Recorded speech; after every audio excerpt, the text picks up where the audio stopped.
창세기부터 요한계시록까지 예수님을 발견하는 새로운 안목의 성경 공부 두란노 성경교실. 저는 창세기반의 우등생 반장 한호정입니다.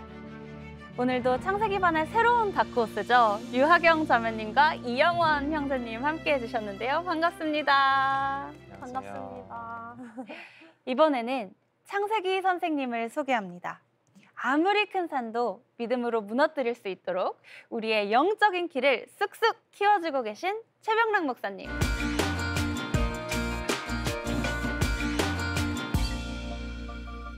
안녕하세요. 반갑습니다. 반갑습니다. 예, 여러분 성경 속에서 예수님을 찾아서 소개하는 성경 선생님 최병락입니다. 예, 지난 한 주 잘 지내셨나요? 네. 축복의 말을 하며 지냈습니다. 그래요? 근데 얼굴에 네. 긴장감이 있는 것 같은데 혹시 숙제 좋아요. 우리 자유롭게 한번 축복을 해주면서 느꼈던 점들이 있으면 한번 얘기해 줘 보셔요. 저는 축복의 말을 하려고 보니까 어떤 말을 할지 고민하게 되고 마음속으로 축복해주고 싶다라는 생각이 드니까 예. 저도 기뻐지는 것 같아요. 축복해 주니까 상대방이 당황을 해요? 아니면 좋아해요? 좋아하시더라고요. 좋아하고. 네, 예. 이번 칭찬은 뭐 고래도 춤추게 하는 건데 그죠? 네. 예. 우리 하경자매 아까 했는데 얘기해 보세요. 저도 좀 비슷했는데 뭔가 칭찬을 해주려고 하다 보니까 그 사람의 좋은 점들을 계속 찾게 되더라고요. 맞아요. 그래서 그 점이 제일 좋았던 것 같아요. 야, 이런 말이 있거든요. 품으려고 하면 꽃이 아닌 게 없고 베려고 하면은 풀이 아닌 게 없다 그러는데 칭찬거리를 찾다 보면 사람이 정말 칭찬거리가 많아요. 네. 예, 항상 사람을 꽃으로 보면 향기가 나는 것처럼 아주 중요한 포인트를 얘기한 것 같습니다. 우리 영원 형제는 저는 회개해야 될 것 같습니다. 그게 복음입니다. 네. 회개도 복음이니까. 네, 그래요. 잘 했겠죠. 근데 정말 이게 습관이 되면 굉장히 좋은 것 같아요. 아브라함은 그 삶으로 칭찬을 받았지만 그렇다고 해서 아브라함이 입 꾹 다물고 살지는 않았겠죠. 계속 가는 데마다 하나님의 복을 나누어 주는 우리는 blessing giver, blessing giver. 정말 bless and bliss라고 그러죠. 복을 받는 사람 그리고 bliss 축복하는 사람. 우리는 bless and bliss가 되어야 되는 거. 이게 하나님이 우리에게 주신 사명이라고 생각을 합니다.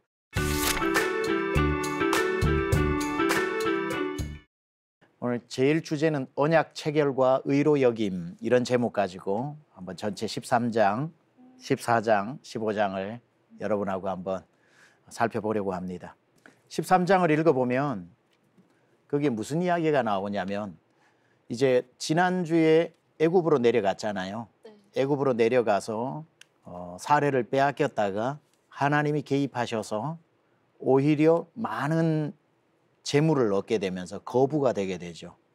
그리고 난 뒤에 다시 가나안으로 돌아오게 됩니다. 그게 오늘 13장 1절의 이야기인데 가나안으로 이제 돌아오게 되고 그리고 난 뒤에 어디를 가냐면은 처음에 가나안으로 왔을 때에 베델과 아이 사이에 제단을 쌓고 거기에 비로소 여호와라는 이름을 불렀다고 그랬죠. 엘로힘이 아니라 여호와의 이름을 불렀다. 엘로힘은 신이라는 개념이 좀 강하다면 물론 전쟁에 능한 그러니까 전쟁에 나갈 때는 엘로힘을 불렀습니다. 그런데 여호와라고 하는 건 관계적인 호칭이라고 그랬죠. 우리를 그냥 하나님이라고 부르지 않고 아버지라고 부르는 것과 같은 그런 관계적인 언어가 좀 더 가까워요. 그렇게 불렀던 그 하나님을 애굽을 다녀오고 난 뒤에 다시 오늘 여기에 보면은 4절에 그가 처음으로 제단을 쌓은 곳이라 그곳으로 돌아왔다 이거죠. 애굽을 내려갔다가 그가 거기서 여호와의 이름을 또 부릅니다. 여기서 보면 처음에 가나안으로 왔을 때 처음 왔을 때에 제단을 쌓고 여호와라고 불렀던 그때와 애굽에서 죽을 뻔했다가 다시 하나님의 복을 경험하고 돌아와서 같은 장소에서 여호와를 불렀을 때에 같은 느낌일까요? 아니면은 좀 더 깊어진 호칭일까요? 좀 더 깊어진 호칭이겠죠. 맞아요. 네. 네. 그러니까 똑같이 비슷한 그 구절이 반복해서 적혀 있는 게 아니라 처음에 가나안으로 왔을 때에 그 갈대 우르에서 가나안까지 보여줄 땅으로 하나하나 인도해 주셔서 이제는 그분이 신이 아닌 내 아버지 그리고 여호와로 불렀던 것만 해도 굉장히 깊어진 하나님인데 네. 애굽을 다녀오고 난 뒤에 여호와라고 부르는 건 그것보다는 또 다른 차원에서의 호칭이 된단 말이죠. 네. 어때요? 우리 세 분은 신앙생활을 하고 첫날부터 지금까지 하나님하고 부를 때 좀 그 호칭이 똑같은 용어를 쓴다고 그래도 마음적으로 좀 깊어지는 것 같아요? 아니면 얕아지는 것 같아요? 아니면 그냥 뭐 그저 그런 것 같아요? 어떤 것 같아요? 깊어지는 것 같아요. 깊어지는 것 같다. 네. 근데 가끔 죄송해서 하나님 이렇게 수그러들기도 하고. 맞아요. 하나님 앞에 죄송할 때도 있고 하나님 앞에 정말 기뻐 뛰면서 너무 감사하다고 할 때도 있고 하는데 신앙생활의 그 묘미가 네. 날마다 하나님을 더 알아가고 네. 더 깊어지고 네. 5년 전보다 여전히 실수하지만 내가 하나님 아버지라고 부르는 그 깊이가 또 다르잖아, 그렇죠? 네. 성경을 공부하다 보니까 또 알면 알수록 조금 더 가까워지는 것 같고 맞습니다. 하나님이 더 그려지는 것 같아요. 예. 네. 신앙생활 하는데 자꾸 죄를 더 많이 지어서 하나님이 부담스러워서 자꾸 멀어지는 게 아니라 죄를 짓고 안 짓고보다 더 중요한 건 우리가 죄를 지어도 난 하나님밖에 없어요 하고 하나님께로 나오는 그 용기, 네. 엎드리는 그 마음, 하나님은 그걸 또 더 원하시는 거잖아, 그렇죠? 네. 아브라함이 애굽 내려갔다가 큰 실수하고 돌아왔거든요. 거짓말을 했잖아, 그렇죠? 네. 근데 하나님께서 그 실수를 덮어주시면서 오히려 그를 품어주시고 그래도 나 너 포기 못해. 내가 너를 선택했고 너에게 복을 주기로 작정했고 너의 후손에서 온 인류를 구원할 메시아가 나오기로 나는 결정했어 라는 그 하나님의 언약 때문에 다시 아브라함에게 은혜를 베풀어 오히려 그걸 반전시켜서 부자가 되게 하시고 그리고 다시 돌아와서 부르는 여호와는 기분이 다를 것 같아요. 저는 세 분이 계속 하나님의 이름이 깊어지기를 축복합니다. 네, 그게 중요한 것 같아요. 자, 그렇게 돌아왔는데 하나님이 계속 복을 주시기 시작하다 보니까 아브라함과 사라의 가정과 또 거기에 많은 종들이 있었겠죠. 그의 조카 롯이 있었단 말이죠. 롯도 그의 종들이 있고 많은 육축들이 있었는데 너무 이제 양쪽이 다 부자가 되다 보니까 같은 장소에서 목축업을 할 수가 없는 거예요. 그러니까 그 가나안 땅 전체에서 이제 롯과 아브라함의 가정이 이제 분리가 되어져서 각각 구별된 땅에서 농사를 짓고 목축업을 해야 되는 상황이 되어서 이제 아브라함과 롯이 각각의 길로 가는 게 13장이에요. 13장. 근데 아브라함이 먼저 제안을 해요. 우리 둘이 같이 이제 이 많은 육축들을 한 곳에서 제한된 땅에서 풀을 뜯게 할 수가 없다. 그러면서 롯에게 네가 선택해라. 네가 오른쪽을 선택하면 나는 왼쪽을 선택하고 네가 왼쪽을 선택하면 내가 오른쪽을 선택하겠다. 그렇게 했을 때에 이제 롯이 가장 좋은 땅을 선택해버리죠. 조카가. 자, 가장 좋은 땅을 선택합니다. 그 땅의 이름이 이제 소돔과 고모라 땅이에요. 소돔과 고모라. 너무나도 기름지고 너무나도 이제 비옥했던 땅인데 그런데 이제 아브라함은 그 땅을 차지하지 못하게 된 거죠. 롯이 먼저 차지했으니까. 그래서 아브라함은 그 반대편의 땅을 차지하게 되는데 질문 하나 해볼게요. 만약에 제가 아브라함이고 세 분이 롯이라면 네가 먼저 선택을 해라. 어디를 선택할래? 라고 했으면 영원 형제 어떻게 했을 것 같아요? 똑같이 했을 것 같습니다. 똑같이. 그렇죠. 굉장히 솔직함이 매력이네. 예. 왜?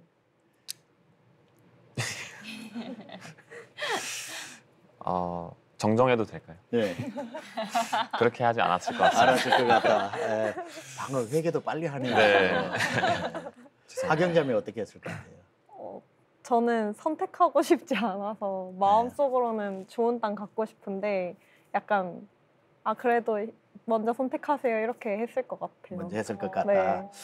막상 또 현실이 되면 쉽지는 않았을 때 호정자매? 저도 진짜 솔직히는 좋은 땅을 그래도 제일- 물어봤을 것 같아요. 여기가 좋은데 진짜 안 하시겠어요? 진짜요? 이제 안 묻습니다. 자, 여기 세 분은 아직 땅 하면 별로 그게 마음에 안 와닿으니까 쉽게 양보를 할 자신이 생길 수는 있는데 땅이 아니라 진짜 돈이라고 하면 너 이 돈 네가 가질래 안 가지면 내가 가질게 할 때 양보할 수 있겠냐 했을 때 좀 다르게 와닿겠죠, 그렇죠? 네. 근데 참 감동적인 건 롯이 아주 정말 좀 버릇없이 제일 좋은 땅을 가졌단 말이죠. 근데 아브라함이 거기에 대한 서운함이나 아브라함이 거기에 대해 꾸짖거나 아니면은 아유 내가 롯이 저렇게 할 줄은 몰랐네 하면서 그냥 반대편 땅을 억지로 취했다는 그런 느낌이 전혀 안 들어요. 본문을 보면 담담하게 당연히 뭐 그래도 된다는 마음으로 반대편 땅을 택하게 되는 거거든요. 여기서 또 한번 질문을 하면 근데 아브라함은 왜 그렇게 쉽게 롯에게 양보를 했을까요? 혹시 이미 알고 있었을까요? 그렇게 이미 알고 있었다. 윤택한 삶을 살면 내가 네. 죄를 더 잘 지을 수밖에 없는 사람이라는 것을 와 나는 생각 안 해봤는데 지금 듣다 보니까 그럴 수도 있겠네. 저 땅에서는 내가 하나님을 의지하지 않아도 될 것 같은 마음 때문에 멀어질 수도 있을 것 같아. 뭐 이렇게 생각했을 수도 있겠죠. 그것도 맞는 것 같기는 해요. 오, 그 포인트. 자, 영원 형제는 왜 아브라함은 그렇게 롯에게 쿨하게 양보를 했을까? 저도 비슷하게 생각을 했었던 그래요? 것 같아요. 네. 그럼 앞으로 하나님이 막 축복을 주셔도 괜찮습니다. 이 축복은 안 주셔도 됩니다. 저는 하나님을 더 의지하고 살고 싶습니다. 이렇게 할 거죠. 미리 네 맞습니다. 오, 네. 와. 예. 약간 방금 자, 우리 하경. 왜 아브라함이 이렇게 쉽게 롯에게 양보를 했을까? 윗사람의 큰 그릇? 큰 그릇? 이야. 조카이니까. 네, 조카이니까 넓은 마음으로. 맞아요. 그 성경이 여기에 대해서 말을 안 해주니까 해석의 자유가 있어서 다 세 분의 말이 다 맞아요. 다 맞고 뭐 싸우기 싫어서 평화주의자라서 그렇게 했다고도 해석하는 데 사람들도 있는데 다 맞다는 전제하에 저는 이렇게 생각을 합니다.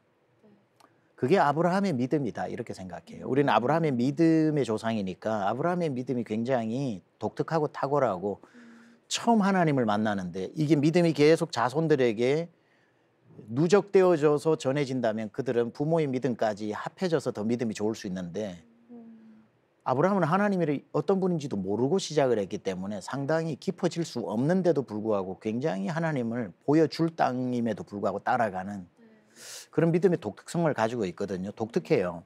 근데 나는 아브라함의 믿음 때문에 쿨하게 롯에게 허락을 해줬다고 생각을 하는 이유가 뭐냐면은 아브라함은 어느 땅을 취하느냐가 중요하지 않았던 것 같아요.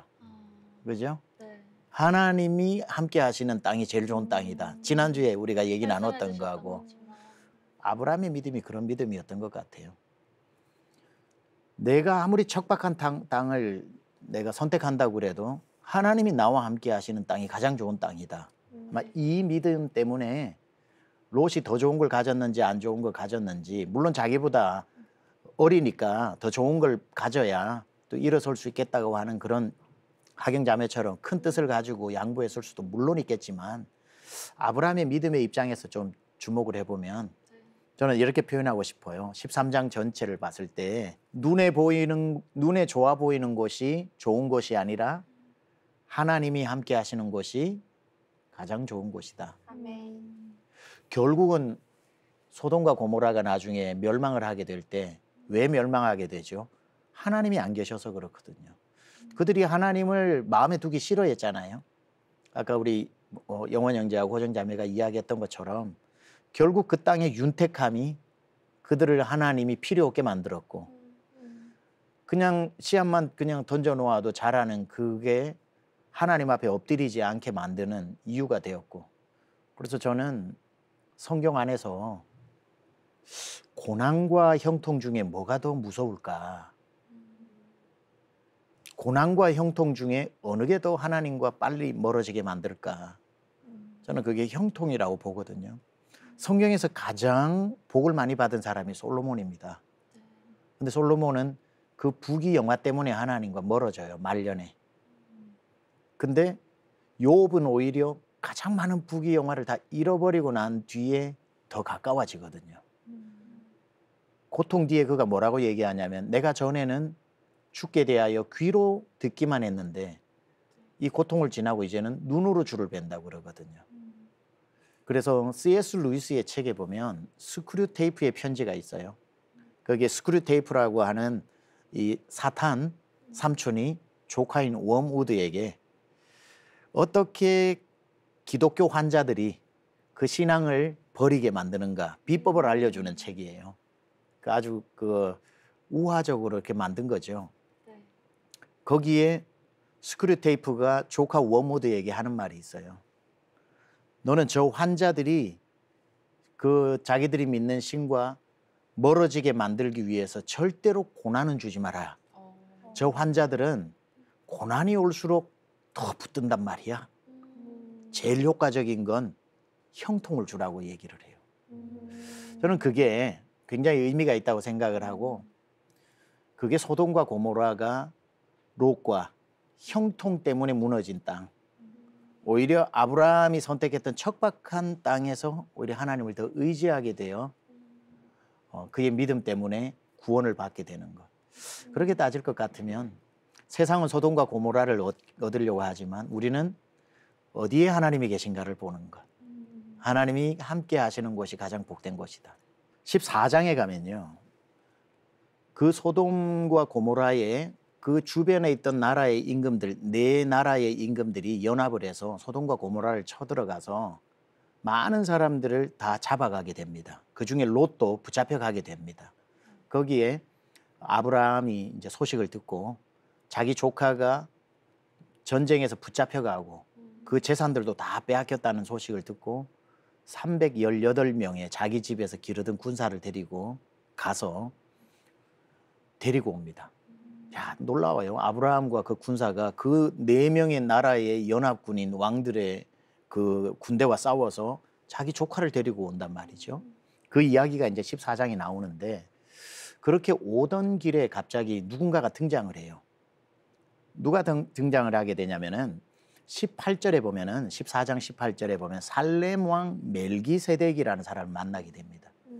이 살렘 왕 멜기세덱은 그 당시에 살렘이라는 나라가 존재하지 않았어요. 존재하지 않는 나라에 존재하지 않는 왕이 등장을 눈앞에 했단 말이죠. 아브라함이 그를 봤을 때에 하나님이 보낸 천사라는 것을 알게 됩니다. 천사라기보다는 존재하지 않는 하나님과 방불된 분, 하나님 나라의 대제사장, 그게 히브리서 5장 7장에 설명이 나오거든요. 그를 보고는 아브라함이 했던 게 뭐냐면은 그 소돔과 고모라에서 그 롯을 찾아오면서 전쟁을 해서 얻었던 수많은 전리품들이 있을 거잖아요. 그 전리품 중에 멜기세덱에게 11조를 처음 드리는 장면이 성경에 처음 11조가 여기에 등장을 합니다. 처음으로 11조를 드리게 되고, 그리고는 이제 그 멜기세덱이라고 하는 하나님의 이름으로 찾아왔던 이분, 하나님이라고 인정할 만한 하나님 나라의 대제사장, 시작도 없고 끝도 없고 존재하지 않는 나라에 존재하지 않는 왕이 내 눈앞에 나타났으니 이건 하나님이신 거잖아요. 그 11조를 드리는 이 고백을 통해 아브라함의 믿음이 뭐냐면은 내가 얻어온 이 모든 것은 하나님의 것이라는 것을 고백하는 거지요. 이게 아브라함의 믿음을 계속 보여주는 거예요. 하나님께서 갈대아 우르에서 불렀을 때 믿음으로 순종했던 거 12장, 그리고 땅 분배에 있어서 비옥한 땅을 택하지 않고 하나님이 함께 하시면은 된다라고 하는 하나님을 믿는 땅 선택에서 보여준 그의 믿음, 그리고 전쟁에서 수많은 재물을 얻었을 때에 그의 11조를 떼서 멜기세덱에게 하나님께 바치면서 내 소유물이 전체 하나님의 것이라는 것을 보여주는 이 믿음. 아브라함의 믿음들이 다양하게 어떤 방식으로 땅의 문제, 재물의 문제, 여러 가지 문제에서 그의 믿음을 계속 부각시켜주고 있는 거죠. 결국은 이 멜기세덱은 히브리서 5장 10절 그리고 히브리서 7장에 가면 예수님으로 비유되고 있어요. 그러니까 멜기세덱이 예수님인 것은 아니지만 히브리서에는 이분이 하나님 나라의 멜기세덱이 대제사장인 것처럼 이제는 예수 그리스도가 멜기세덱의 순서를 따라 하나님 나라의 대제사장이 되어 우리 죄를 다 용서해 주셨다 그러거든요. 자, 그렇다면 아브라함은 그 자기의 수입을, 그 전리품을 멜기세덱에게 11조를 통해서 보여주면서 내 모든 것이 당신의 것입니다라고 고백했던 것처럼 우리가 이걸 우리의 삶에 또 적용을 해볼 것 같으면 여러분에게 주어지는 모든 것들은 하나님의 것이죠. 네. 그러면 그 하나님의 것을 우리 앞에 등장한 멜기세덱과 같은 예수님 앞에 고백을 할 수 있어야 되겠죠. 내 모든 것. 여기서 이제 우리가 기억해야 될 것은 아브라함은 멜기세덱에게 하나님의 은혜를 기억하고 자기의 소유권을 주장하지 않고 드렸던 것처럼 이렇게 질문해 볼게요. 당신은 무엇이 생길 때마다 내 삶에 어떤 그 하나님의 은혜를 입을 때마다 예수님을 기억하시고 어떤 방식으로 예수님께 그 은혜를 표현하냐. 아브라함은 그냥 멜기세덱을 휙 지나서 자기 집으로 오지 않고 그분 앞에 엎드려 이 모든 것이 하나님 그리고 멜기세덱 내 앞에 찾아오신 하나님의 은혜 때문입니다라고 고백했던 것처럼 우리의 삶에 매일매일 어떤 승리 후에 성공 후에 예수님을 기억해야 됩니다. 그 예수님 앞에 또 그냥 마음으로만 고백하는 것이 아니라 실제적으로 우리의 사랑의 표현도 구체적으로 나타나야 하는 거고. 더 중요한 얘기가 15장에 있어서 이렇게 넘어가겠습니다. 오늘 진도가 좀 3장이라 가지고 좀 길어요. 15장에 보면은 이제 하나님이 아브라함과 다시 언약을 체결하는 장면이 나옵니다. 우리 반장님이 15장 6절 한번 읽어 주실래요? 네. 15장 6절. 아브라함이 여호와를 믿으니 여호와께서 이를 그의 의로 여기시고. 아멘. 자, 믿음의 조상 아브라함이 하나님을 믿으니 순종하니가 아니라 그냥 하나님이 말씀하시는 걸 다 믿고 하나님의 살아계심을 믿고 하나님이 내 인생 책임지신다는 걸 믿고 하나님이 나의 기업이고 나의 반석이고 나의 상급이고 내 모든 분이라는 걸 믿으니 그냥 믿는 것뿐인데 하나님은 그를 의롭다 해주셨거든요. 이게 나중에 신약에 가면 우리가 예수님을 믿으니 우리를 의롭다고 해주는 이신칭이 믿음으로 의롭다함을 칭함을 받는 그걸로 이어집니다. 근데 이제 하나님께서 여기 15장에서 아브라함과 언약을 맺으셔요. 커버넌트라고 그러죠. 15장에 보면은 하나님께서 아브라함을 불러서 뭐라고 말씀하시냐면 15장 1절에 보면요. 이후에 여호와의 말씀이 환상 중에 아브라함에게 임하여 이르시되 아브라함아 두려워하지 말라 나는 내 방패요 너의 지극히 큰 상급이다. 이렇게 말씀하시면서 우리 하나님 굉장히 낭만적인 분입니다. 아브라함아 밖으로 나와봐라. 그러고는 하늘을 보여주면서 별을 보여주시면서 내가 네 자손을 저 별처럼 많게 해줄게. 바다의 모래알보다도 많게 해줄게.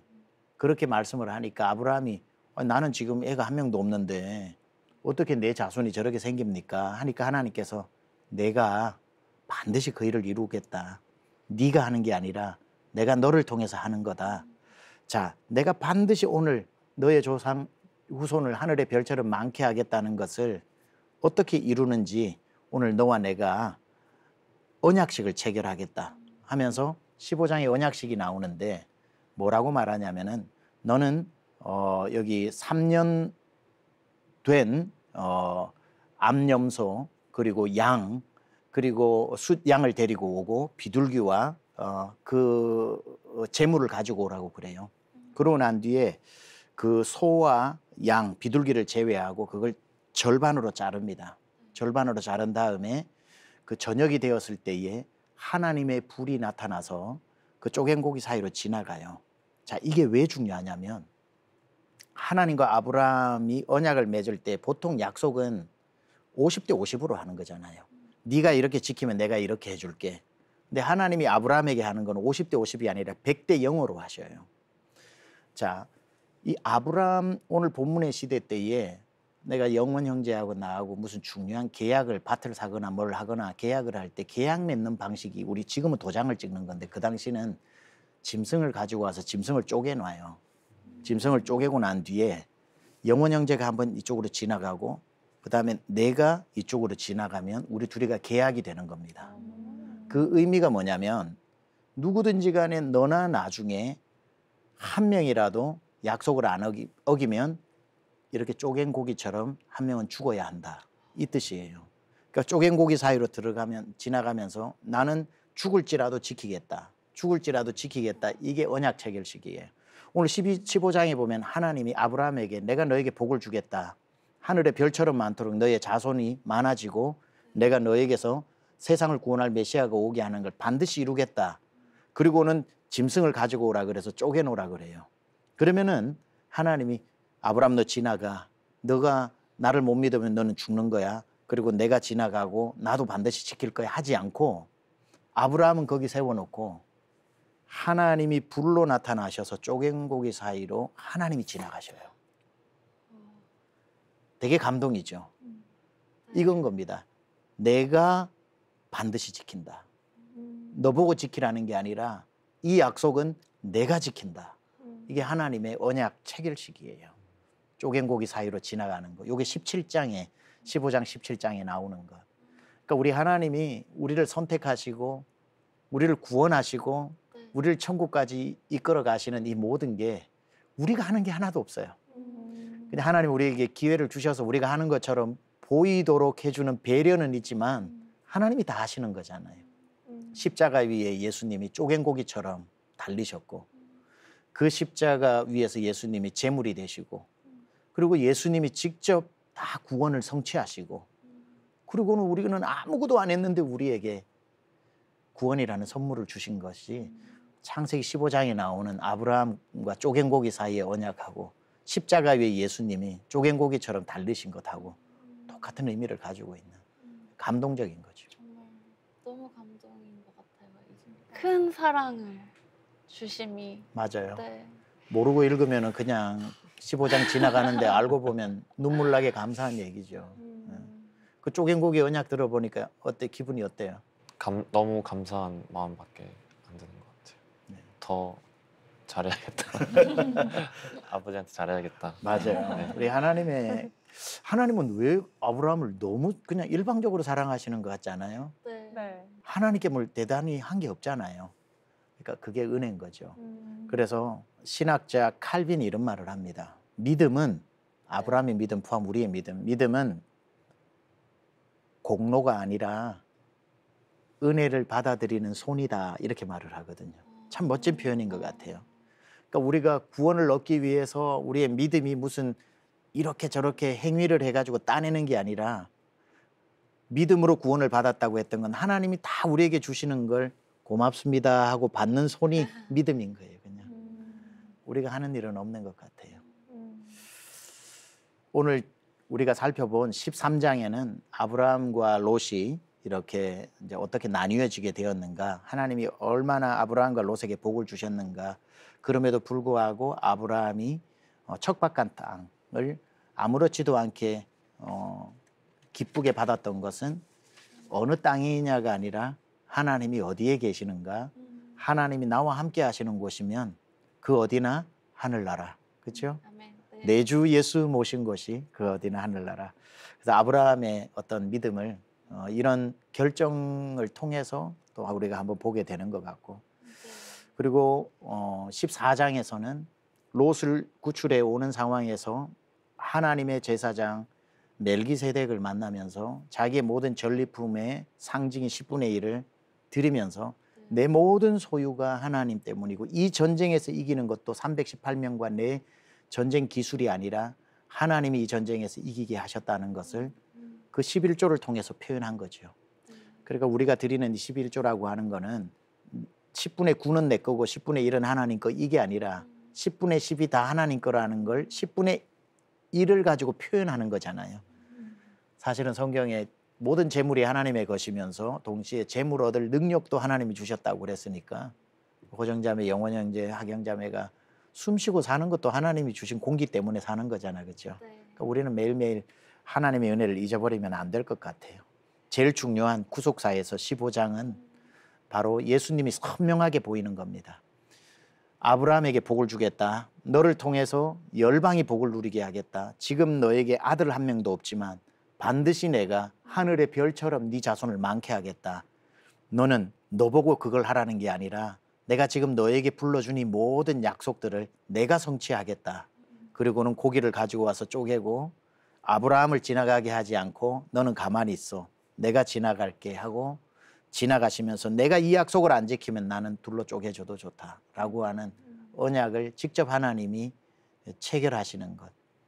신약 성경에 왔을 때에 바로 그 쪼개진 고기, 그게 십자가 위에 달려있는 우리 예수님의 모습이고 예수님의 그 상처, 그가 채찍에 맞음으로 우리가 나음을 얻고, 그죠? 그가 달리심으로 우리가 구원을 얻는 것처럼 십자가 위에서 예수님이 친히 다 모든 걸 그분이 직접 담당하시고 그분이 구원의 시작부터 구원의 마지막까지 다 이루어내시고 우리는 아무 공로 없는데 무엇으로? 믿음으로. 아브라함이 믿음에 그를 의롭게 여기셨다고 했던 것처럼 우리도 십자가 밑에서 아무것도 한 거 없는데 예수님이 나 때문에 그렇게 쪼갠고기처럼 달리셨다는 걸 믿는 공손함 받는 손, 믿음 때문에 예수님이 다 해주신 걸 우리가 받게 된 것. 이게 얼마나 큰 은혜인지 몰라요. 자, 이 정도 설명을 일단 하고 좀 배우면서 느꼈던 점을 자유롭게 아무나 좀 얘기해 보면 좋을 것 같아요. 우리 하경자매 먼저 얘기해 보세요. 전 좀 다행이다라는 생각이 들었어요. 어떤 뭔가 하나님이 저한테 약속을 해주신 거에 대해서 제가 뭔가를 성취해야 된다, 제가 해야 된다 하면 저는 부족하기 때문에 이게 과연 가능한 걸까라는 생각이 많이 들었을 것 같은데 진짜 100% 다 하나님이 해주시는 거다라는 이 언약 맺음이 있다 보니까 아 다행이다. 부족한 내가 아니라 맞아요. 하나님이 해주시니까 네. 그런 생각이 들었어요. 네. 내가 아니라 하나님이 하시는 거. 네. 네. 우리 영원 형제는 제가 뭐 할 수 있는 것이 아무것도 없기 때문에 저의 연약함을 더 인정하고 또 그 모든 것을 하나님께 맡기며 나아갈 때 더 오히려 하나님 저 정말 아무것도 못합니다. 하나님 앞에 순종하며 나아갑니다라고 하는 게 마음이 편한 것 같습니다. 아빠 해주세요라는 네. 맞아요. 네. 느낌입니다. 그 반장님은 네. 저는 그 하나님께서 아브라함에게 너의 자손을 하늘과 별과 같이 모래알과 같이 많게 하겠다고 한 말이 호정아 내가 너에게 할게라는 말처럼 들려서 뭔가 되게 울컥하고 너무 감동이었거든요. 네. 그래서 이 한 말씀이 되게 오래오래 기억에 남을 것 같아요. 네. 어떤 이 아브라함을 통해서 이 하나님이 불러내어서 별도 보여주시고 그 까만 그저 그 반고흐의 Starry Night, 막 별이 빛나는 밤에 그 네. 밑에서 하나님과 아브라함과 나누는 어떤 친밀한 대화. 가만 생각해 보면 말도 안 되는 거거든요. 온 우주를 소유하신 하나님이 한 사람과 대화를 그렇게 나누시면서 너를 통해서 이루어 나가는 그 놀라운 일들. 이게 하나님이 무명의 아브라함과 대화를 나누어 주시고 약속을 해 주시고 약속 성취도 직접 해 주신다는 자체가 말도 안 되는 은혜인 거죠. 이 자체가 감동인 거예요. 예. 하나님 그럴 이유가 전혀 없잖아요. 아브라함의 이야기를 통해서 우리가 좀 감동을 받는 건 한 사람을 이렇게 귀하게 여기시고 그 한 사람을 지켜 또 결국은 하나님이 역사 속에서 예수 그리스도를 또 오게 해서 그 한 분으로 또 모든 인류를 구원하게 하시는 이 멋진 하나님의 드라마가 우리 역사 속에서 써내려간다. 그래서 역사가 His story잖아, 그렇죠? 그게 줄여서 His story잖아, 그렇죠? 하나님의 이야기. 아브라함을 보면서도 아브라함과 약속을 체결하시는 하나님, 그리고 그걸 성취하시는 하나님, 이런 이야기를 보게 되는 것 같습니다.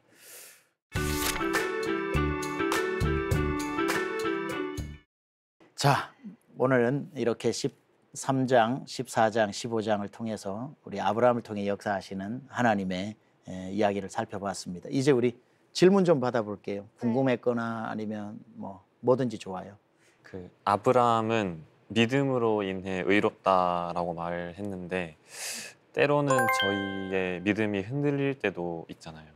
그러면은 이런 연약한 믿음도 하나님께서 의로 여겨주시는지에 대해서. 자, 여기에서 우리가 믿음으로 의롭다라고 했을 때 단계가 조금 고급 용어를 쓰자면은 이신칭이 믿음으로 의롭다함을 얻는 것, justification by faith 이러거든요. 그거는 우리가 아무 공로 없을 때 예수님을 믿던 첫날을 말하는 거고, 그 다음에 sanctification이라 해서 성화 과정에서 우리의 믿음을 계속 키워나가는 과정. 그러니까 처음에 예수님을 믿는 의로 여겨주시는 이것으로 우리는 그날 죽으면 천국 가는 거죠. 그러나 우리가 살면서 계속 믿음이 흔들리고 하는 거는 이 처음에 믿을 때 의롭게 했던 이 믿음을 잃어버리는 건 아니에요. 이 믿음으로 시작을 했기 때문에 여기에서 우리가 믿음이 다운이 되기도 하고 자라기도 하고 하는 이 흔들리는 믿음은 책망을 받기도 하고 칭찬을 받기도 하고 자라기도 하고 멈추기도 하면서 계속 우리의 구원이 그리스도의 장성한 분량까지 자라나가게 되는 거고, 결국 우리가 죽어서는 영화로운 구원해서 글로리피케이션이라고 그러거든요. 영화 구원, 칭의 구원, 성화 구원, 영화 구원이라고 그래서 영화 구원은 천국에서, 칭의 구원은 예수 믿는 첫날, 그리고 믿는 날부터 천국 갈 때까지 우리의 삶이 믿음이 계속 자라나가게 되는 것. 거기에서 좀 믿음 생활이 흔들린다고 하나님의 구원 취소 이런 건 없는 거죠. 네, 그래서 계속해서 몸부림치면서 믿음이 아까 말했듯이 나침판이 흔들릴지라도 북쪽을 가리키는 것처럼 계속 예수님 방향으로 걸어가는 믿음이 필요한 것 같습니다. 자, 우리 마지막 우리 하경자매. 저는 정말 하나님이 일방적으로 세우신 그런 전적인 은혜의 언약인데도 이 제 부족함 때문에 이 언약이 깨지지는 않을까? 매일 좀 전전긍긍하게 되거든요. 근데 이 하나님의 전적인 은혜에 대해서 매일 확신을 할 수 있는 비결이 있을까요? 네. 그건 우리가 구원받는 첫날을 생각해 보면 돼요. 내가 아직 죄인 되었을 때에 내 모습 이대로 다 아시고 하나님이 잘못 판단해서 내가 의로운 줄로 오해하시고 나를 자녀로 부르신 게 아니라 내가 얼마나 부족한지 아시고 내가 하나님과 분리되어서 하나님 없다고 살아왔던 하나님을 적대시하던 마음으로 그 상태에서 우리를 구원하셨기 때문에 놀라운 건 우리한테 실망을 절대 안 하신다는 거예요. 왜냐하면 이미 알고 부르셨기 때문에.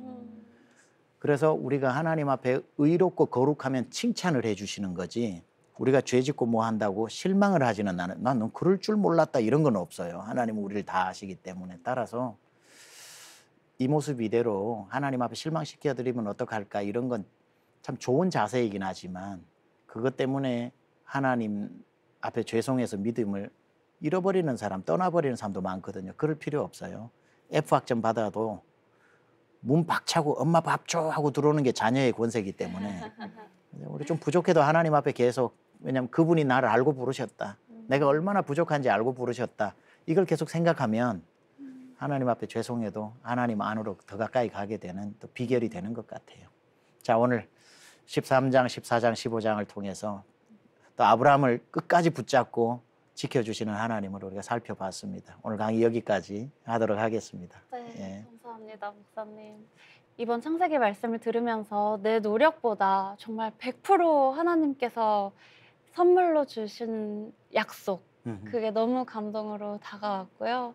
목사님, 이 말씀 기억하면서 정말 믿음 잘 지켜나가며 살도록 하겠습니다. 예. 감사합니다.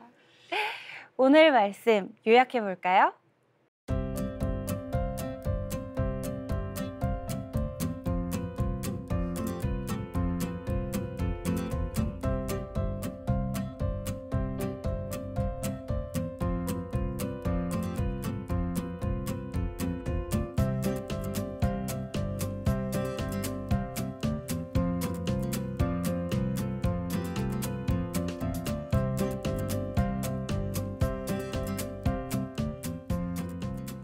자, 이제 마지막 숙제 드리도록 하겠습니다. 다음 시간까지 창세기 16장, 17장을 읽어오시고요. 네. 그리고 한 가지 더 숙제 드리겠습니다.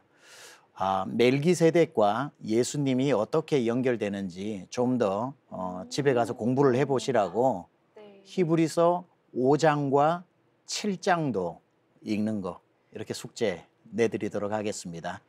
네, 목사님, 창세기 16장과 17장에는 또 어떤 놀라운 감동적인 말씀이 숨겨져 있을지 너무 기대가 됩니다. 숙제 잘 해오도록 하겠습니다.